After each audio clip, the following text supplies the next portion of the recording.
James Croft is a humanist activist and public speaker who advocates for human rights. He is a Cambridge and Harvard graduate and is currently studying for his doctorate in the philosophy of education at the Harvard Graduate School of Education, with a particular interest in how the arts promote ethical and existential development. He describes himself as being raised on Shakespeare, Sagan, and Star Trek. James is a committed humanist and a humanist celebrant who believes that society is desperately in need of living communities dedicated to human flourishing and freedom. Tonight, he will be talking about humanism in Ferguson and beyond. Given the recent developments of yet another police shooting of an unarmed African-American teenager, this time here in Madison, Wisconsin, this issue could not be more important or relevant. Please welcome James Croft. We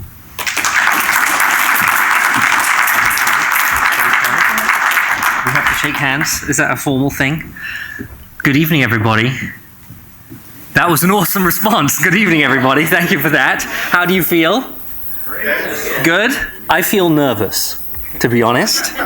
Whenever anyone finds out that you do a lot of public speaking for a living, they always tend to ask, do you get nervous?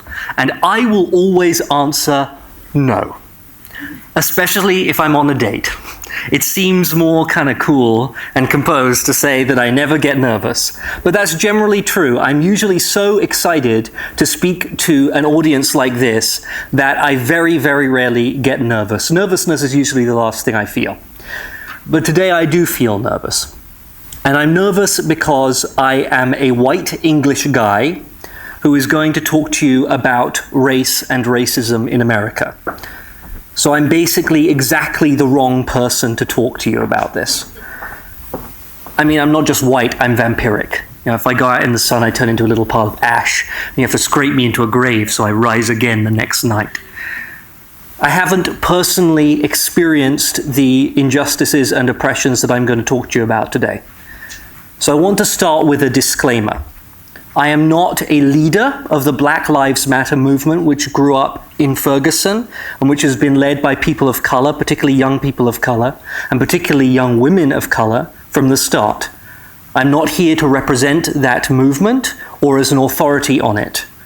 I speak for myself, and I'm here to tell you what I've seen and experienced as a humanist activist who moved to St. Louis at the end of June last year, and who was almost immediately swept up in a movement which energized my new city and soon spread across the country and the world.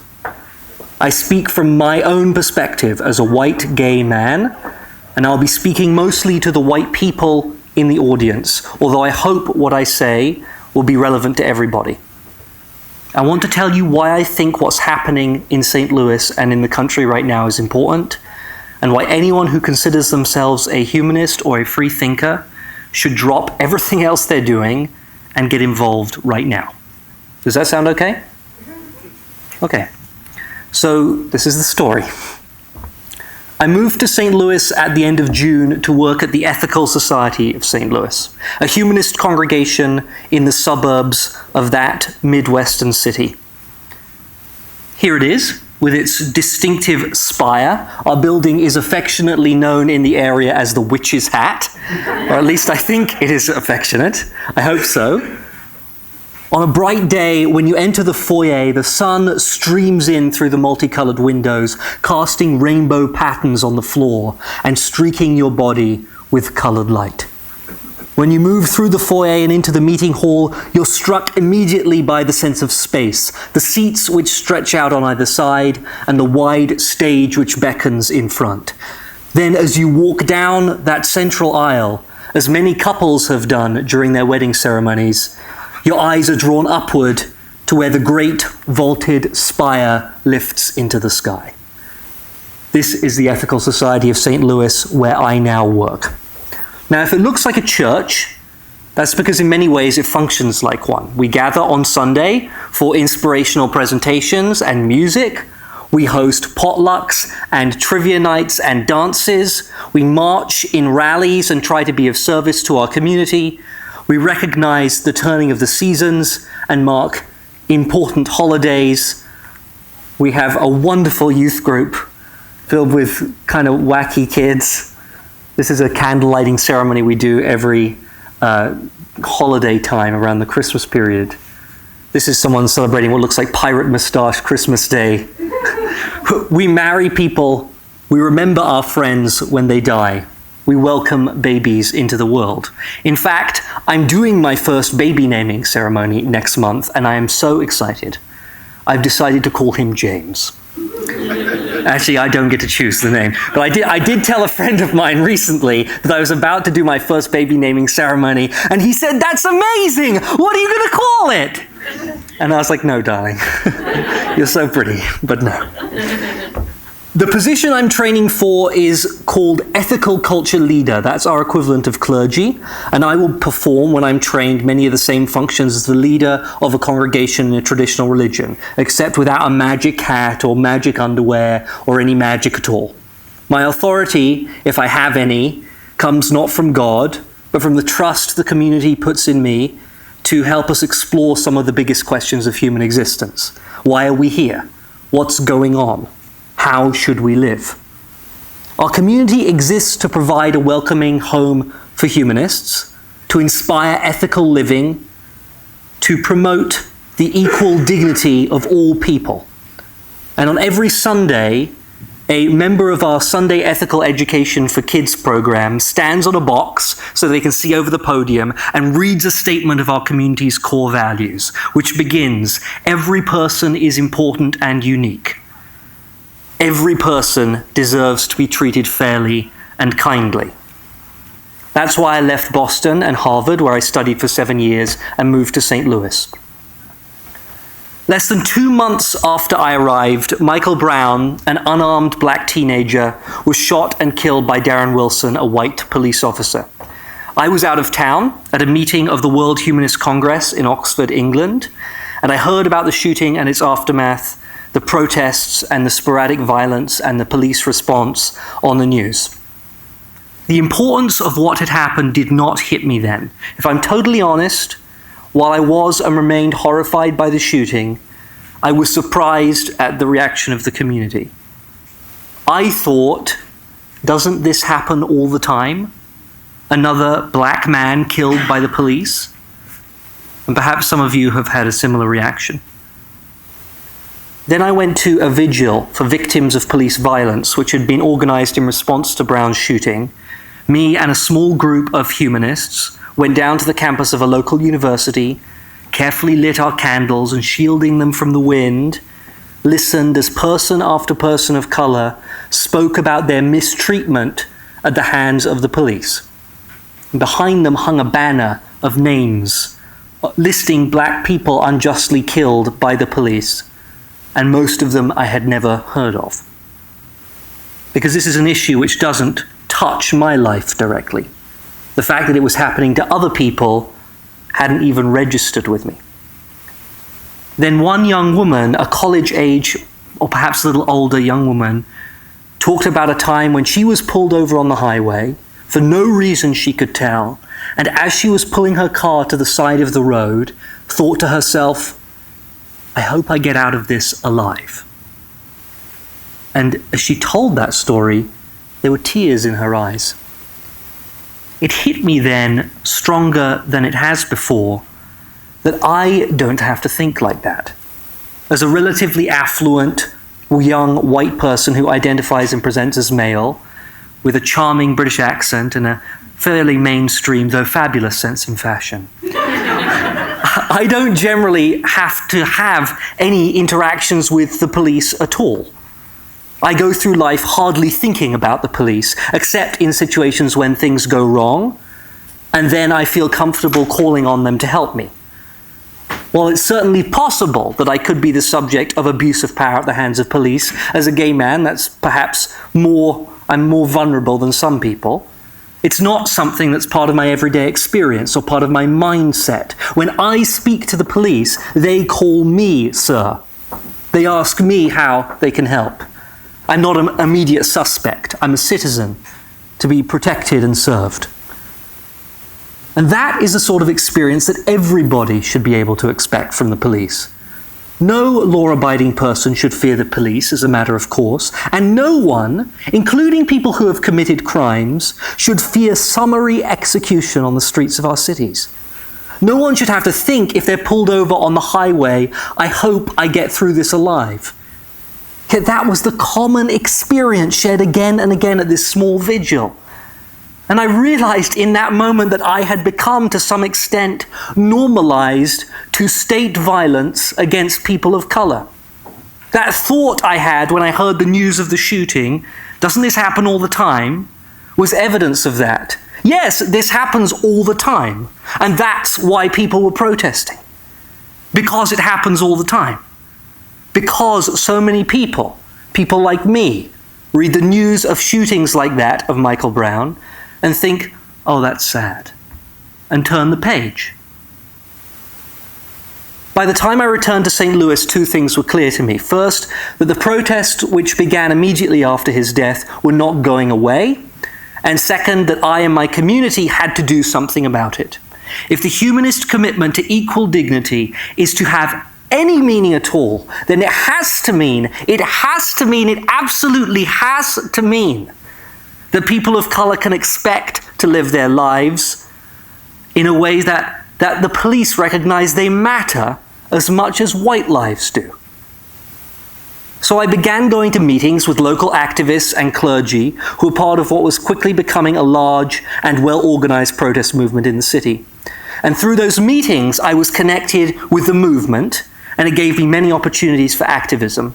And I want to show you some photos I've taken at various protests and events to give you a sense of the scale of the movement and of its vibrancy and creativity and passion. The first thing I did was I walked in the first major national march in Ferguson. We began by the burnt-out Quick Trip, a convenience store which was destroyed in the violence in the first few days after the shooting. You may have seen images of that in the media.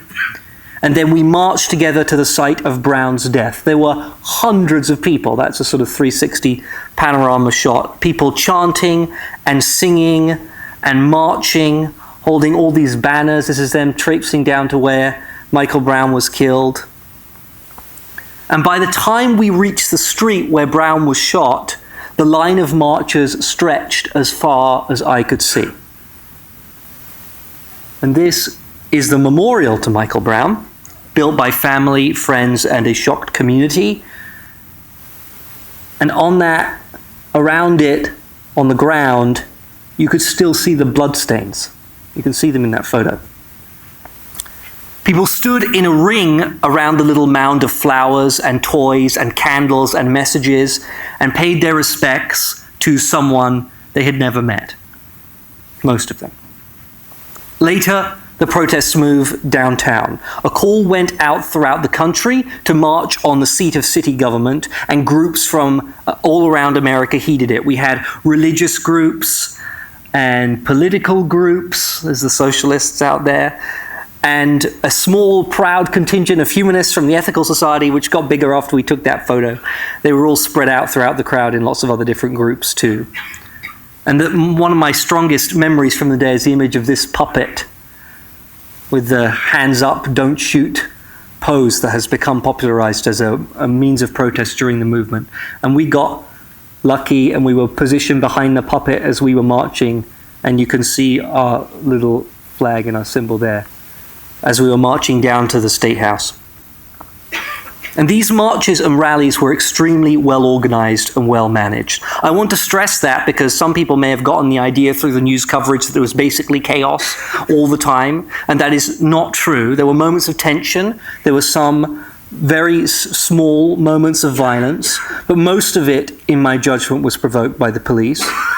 And the vast majority of these protests were, and continue to be, because they continue to this day, completely peaceful and very carefully designed. I chose this picture because you can just about see on the image there that there is a website and a text message system to keep people informed of where everybody's going, and there were trained legal observers and street medics and marshals and water bottles for everybody, the whole deal. It was an extremely well organized and continues to be a very well organized protest campaign. I also did some work with local clergy. As a humanist and atheist, this sometimes made me uncomfortable, but the fact is that I work for a congregation. I aspire to fulfill many of the social functions of a clergy person, so organizing alongside local St. Louis area clergy seemed to make sense. I wanted to make clear that humanists and the non-religious do have something to say about issues of social justice.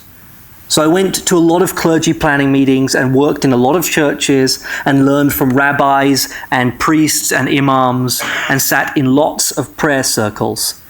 These are images from one youth-led, clergy-sponsored protest. The orange vests came to be the accepted street garb for clergy people, and I wore one more than once. This one, as we marched, blocked a few streets off from traffic, then gathered outside the St. Louis County Justice Center to chant and sing and make a lot of noise, and also do a planned die-in where we lay on the ground for 4.5 minutes to represent the 4.5 hours that Michael Brown's body was left unattended in the street after he was killed. In this photo, this is another clergy protest I went to, which is the closest I probably got to being arrested, where we blocked a number of streets for a number of hours. And this one I didn't take, because you can actually see me in that one, not kneeling to pray in the middle of the street. My enthusiasm for interfaith activism only goes so far.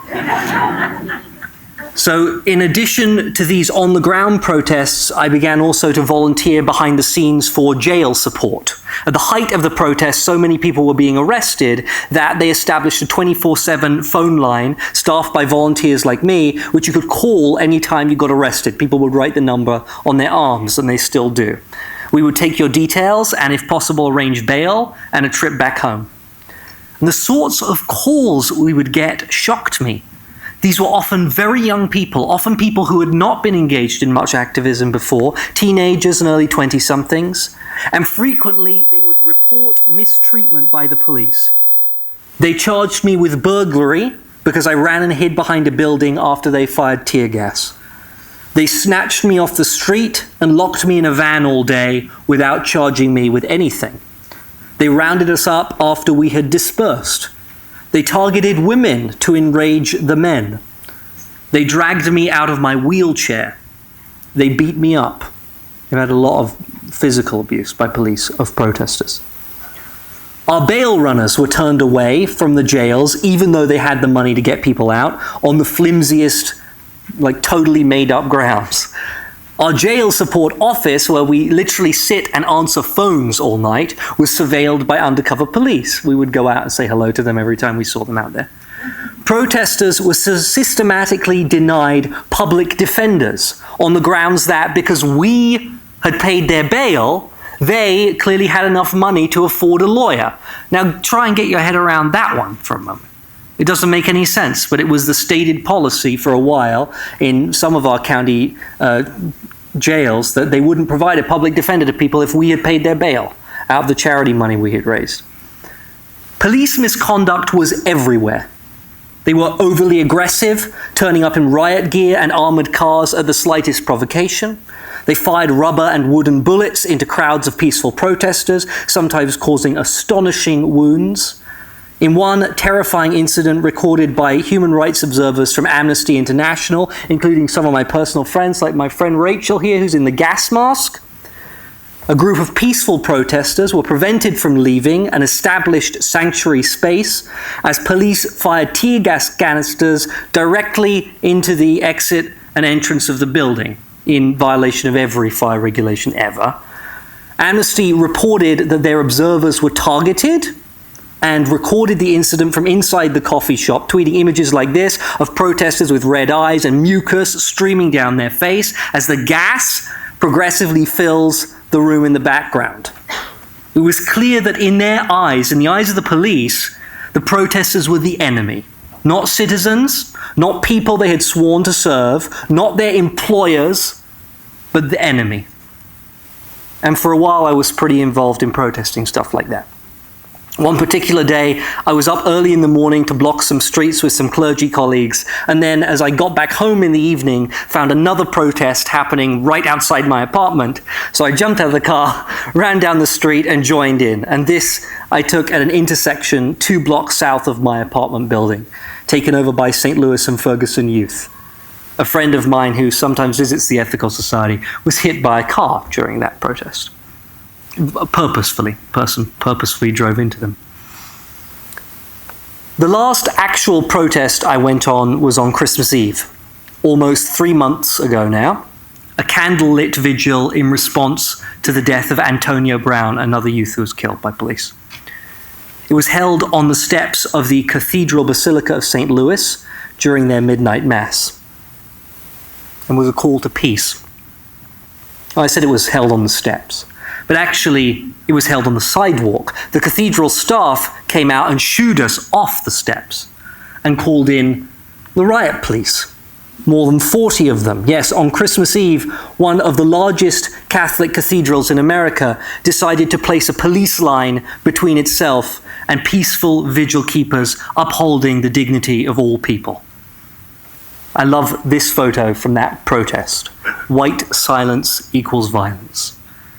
And I realize now that I was silent for far too long. So why talk about all this at a Freethought Festival? Why is it important? What does it have to do with free thought? Well, firstly, it's important because it's not just happening in Ferguson. I'm sure I don't need to tell you that. The Department of Justice recently released a report into racism in the Ferguson Police Department, and it makes for horrifying reading, and it should act as a wake-up call to everybody. It catalogues a litany of abuses meted out by the police against Ferguson residents of color, including unlawful arrests, explicitly racist behavior, excessive use of force, the use of Ferguson residents as an effective ATM to pay the city's bills.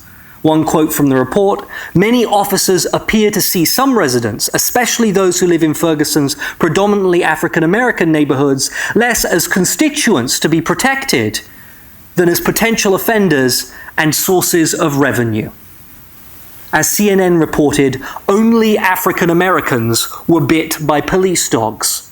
And according to Attorney General Eric Holder, no alternative explanation except racial bias exists to explain this. Some of the discrepancies in charging and sentencing are so huge as to be chilling. One of the most disturbing: African Americans were the target of 95% of the city's charges of manner of walking in roadway. That's the same behavior which initiated the encounter which led to Michael Brown's death. That such an innocuous traffic stop could lead to the death of a person still seems outrageous to me. But seen in the context of that Department of Justice report, it's clear how it could happen. The report found that Ferguson police, and this is a quote, "Force is routinely unreasonable and sometimes clearly punitive. Officers there were quick to escalate and come to rely on force in situations where it was not necessary." As CNN reported, Ferguson Police Department records suggest a tendency to use unnecessary force against vulnerable groups, such as people with mental health conditions or cognitive disabilities, and juvenile students. I can't help but think here of Anthony Hill, the unarmed, completely naked black man who was acting erratically and was shot and killed by a white officer in Atlanta on Monday of this week. This doesn't just happen in Ferguson. Ferguson is just where we've looked for it. I believe that if we investigate other police departments around the country, including those here in Madison, we will uncover a huge systemic problem. Is there anyone here willing to bet against that? This is a genuine question. Anyone want to stand up for their police department? No. So this matters, because it is likely that in every city in the country, there are biases like this playing out, and the result is dead people of color. It's that simple. The second reason it matters, and why it particularly should matter to we freethinkers, is because there is an enormous culture of denialism around the problem of racism in America. A denialism which goes way beyond being unable to see your own privilege. Not being able to see privilege is bad enough, but there is something much more insidious going on here. You would think, for instance, that in the face of such a comprehensive and damning report from the Department of Justice of the United States of America, a report which essentially comes with the seal and sanction of the President of the United States, that even the most skeptical person would accept that Ferguson had a big problem with racism.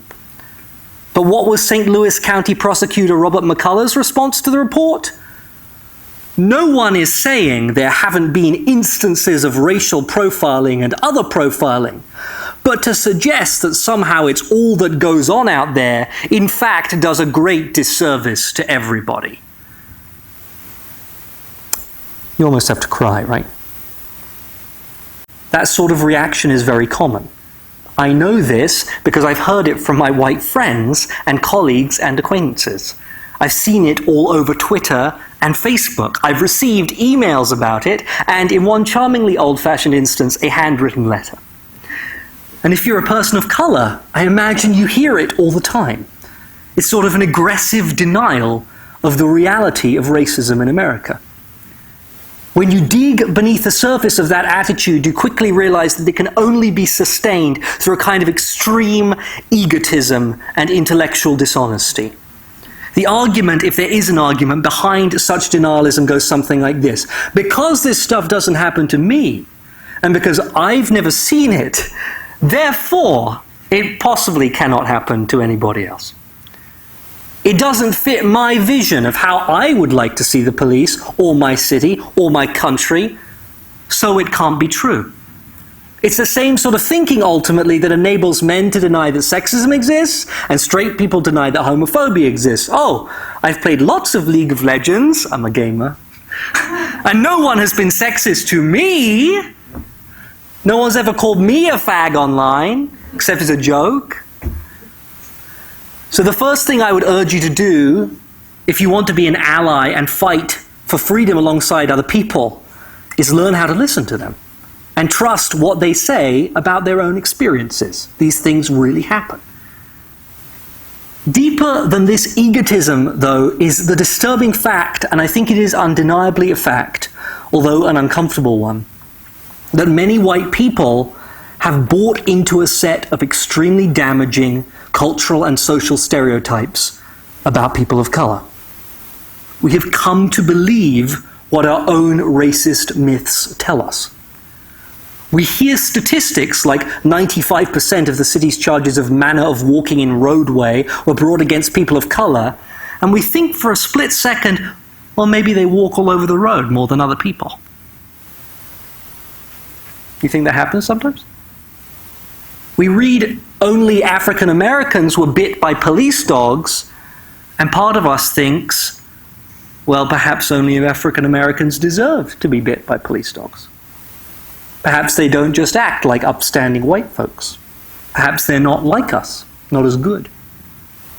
If you are white, and you have never had a thought remotely like that, then you are a better person than I am. So here is why this is a free thinkers issue. Failing to check these thoughts when they pop into your head, and failing to genuinely listen to the experiences of people around you who are telling you what happens regularly in their lives, is a colossal failure of skepticism. If that's how we think, then we are not free thinkers. Prejudice is a prison of the mind, and we are locked in it. It is our duty, as people who aspire to see the world as it really is, to free ourselves from the mental shackles of racism. And fundamentally, this is a matter of dignity. The core value of humanism is a commitment to the equal worth and dignity of every person. That's the heart of humanism. The Black Lives Matter movement is a call on us to recognize and accept that people of color in the United States are not treated as fully dignified human beings. The criminal justice system, the world of work, the media, and the culture consider people of color in some way to be subhuman. Not, thankfully, in the same way as during the time of slavery and segregation. Progress has been made. But in countless ways, in every sphere of life, the message is conveyed that black people are less worthy of ethical respect and concern than white people. Their lives do not matter as much as mine. And this is not a theory. And I say it not as an expression of white guilt, as has been suggested in comments on my blog posts about this. It is not because I am a race traitor, as I was called in emails I've received. I say this because it is an unavoidable social fact, an uncomfortable, challenging, dispiriting, disturbing, disgusting fact that in today's America, black lives do not matter as much as white lives. The system conveys this in a million ways. Even the microphone doesn't like it. And all you need to do is know that it's true. To know that it is true is listen to what people of color tell you about their experiences. James, you want to turn your profile off? Do you want me to? Yes. Yes, sir. Anything you say. I'm getting a little excited. One example of that, which has struck with me, was an event that we hosted at the Ethical Society, in which a panel of black mothers talked about their experience of raising black sons. And their descriptions offer a window into a world that I, as a white man with no children, had never encountered before. And I want to share with you some of what these mothers said. For black mums, there's a time when your cute little boy gets to a certain height and is perceived as a threat. I'm so heart-weary of our boys always fitting the description. I don't sleep until he gets home, said one mother of a 20-year-old son. I have not slept all night since my son was about 10 years old. You may not be like your best friend, like little boys who are not black boys. When you're out, no more than one boy. 3 is a mob. 3 is a gang. I don't know where we can move, where you don't have to take this. This is everywhere for you. It is very difficult to tell your child this is the world and it's ugly. Mommy, I just want to know how long this will last, asked one boy to his mother after being stopped on the street on his way home. He was 12 years old. And what did his mother feel compelled to answer in the society we have created? Forever. It will last forever. The racism that infects our criminal justice system and every other system in this country doesn't just manifest itself in overt acts of violence and discrimination. It asserts itself through thousands and thousands of small indignities, like the ones these mothers describe, which progressively affect the psyche and the soul. Death of 1,000 cuts. We have to recognize, those of us who have freed ourselves from religious dogma, that we're subject to and captured by another dogma just as insidious. The dogma that we live in a post-racial, egalitarian society where you get what you deserve and what you work for. That is a lie. The contours of power and prejudice shape our society, shape ourselves, shape our very thoughts. And if any of us are going to think freely, we have to pierce the veil of our own privilege and see the truth. And that is what free thought is about. Pursuing uncomfortable truths, daring to believe what the evidence tells you, even when you don't want to believe it. And the truth is, America is a deeply, thoroughly, despicably racist country. And many other countries are the same. I don't want to believe that. I moved here because I believed in this country and what it could be. I wish it wasn't true, but it is true. And we free thinkers, we who exult in pursuing the truth, need to recognize that. But it doesn't have to be like this. Racism is not our fault. We didn't create the system we're living in, but it is our responsibility. If we want to think of ourselves as humanists, as people who champion the dignity of every person on this planet, who hold other lives to be as precious to us, as important as our own, then we have to take responsibility for eradicating racism. Now, society is difficult to change. Every activist who has genuinely worked hard to change their school, to change a law, to change the culture, knows this. You can work for years and see no practical results at all. But once in a very long while, the stars align. The right combination of social conditions, the right people, the right trigger come together, and a pressure point is formed, a social moment at which if we push hard enough, structures of oppression will bend, then buckle, then break. Selma, which activists from Ferguson and around the country remembered with a pilgrimage last week, was such a moment. Stonewall was such a moment. And I'm here to tell you today that Ferguson is such a moment. Now is such a moment. The Black Lives Matter movement, which began on the streets of the suburb of St. Louis, marks a rare cultural opportunity in which we might, if we act together, advance the cause of common human dignity. And I believe our generation has been waiting for a moment like this. There's a lot of talk amongst media pundits and commentators about how millennials, and I'm just about a millennial, not as old as you think, college kids, are the most narcissistic, lazy, listless, purposelessness, useless generation ever. You read that everywhere. But I don't see that. When I look at people my age and younger, I see socially conscious, hardworking, creative, committed, politically engaged people who want to make a difference, but who sometimes aren't sure how they're supposed to do that. Well, this is a time when we can make a difference. We have in the last week seen the resignation of the Ferguson city manager and the police chief, and the firing of the city's top court clerk. St. Louis forgave around 220,000 warrants after professions from activists for nonviolent municipal offenses. A Ferguson commission has been established to study the underlying social and economic conditions underscored by the unrest in the wake of the death of Michael Brown. And now, all across the country, whenever a person of color is killed by police, people take to the streets. And this didn't happen before. Most of the unnamed people of color killed by police, people of color killed by police, were anonymous, nameless, at least in the mainstream news, until this movement changed that.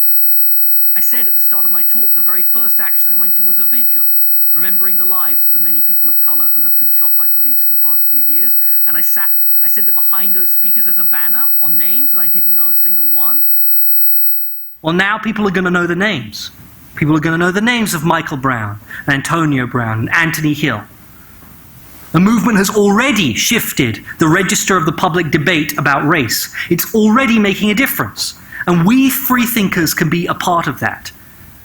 So I have a vision for you. A vision of the freethought movement and what we could become. To those of you who consider yourself freethinkers, I say this. We should be the ones who understand power and privilege the best. We shouldn't be arguing about whether racism exists, whether sexism is a thing, or whether homophobia is real. We should be focusing all our intellectual energy.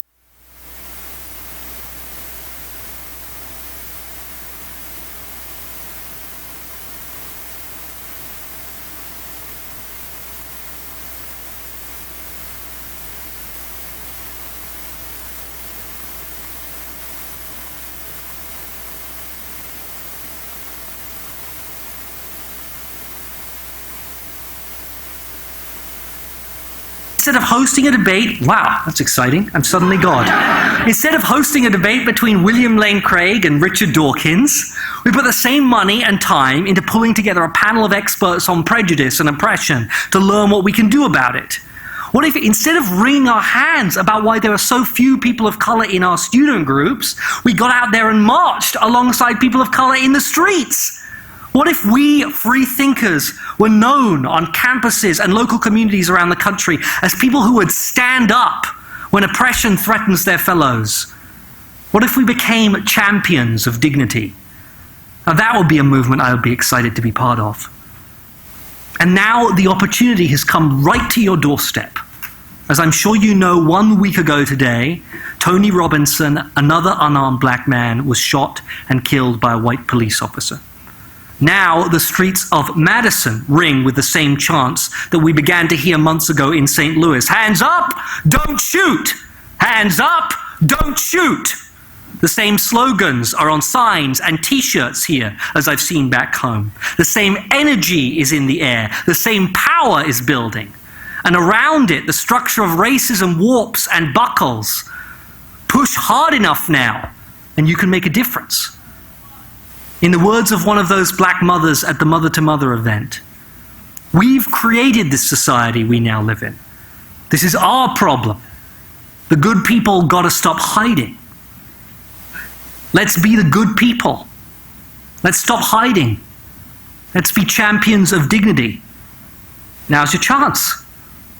Take it. Now you probably have a million questions. But I'm done.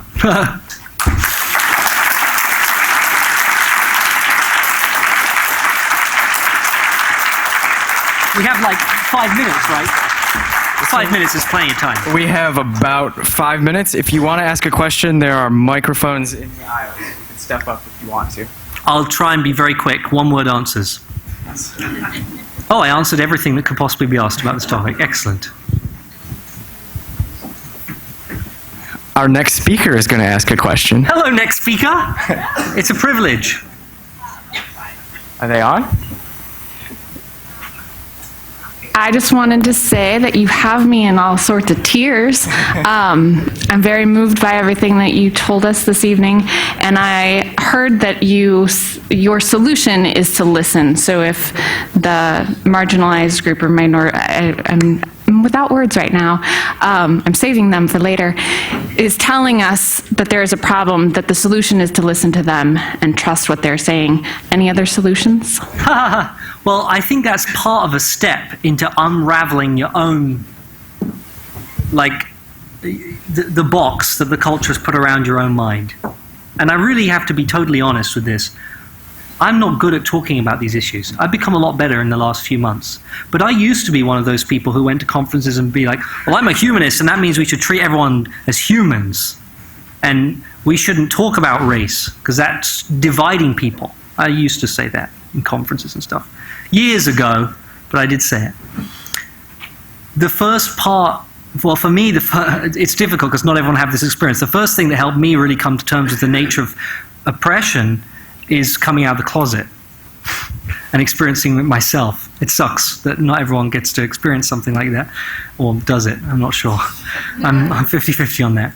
But listening is a first step, and then you take the lead and you do what people tell you to do. That was actually a very difficult thing for me. I like to be up at the front, standing and speaking at things, and a lot of the time I had to say, actually, this is not my moment to speak. This is my moment to turn up and just be there and do what people tell me to do. So listen, turn up, don't take over. That's a good 3-step start.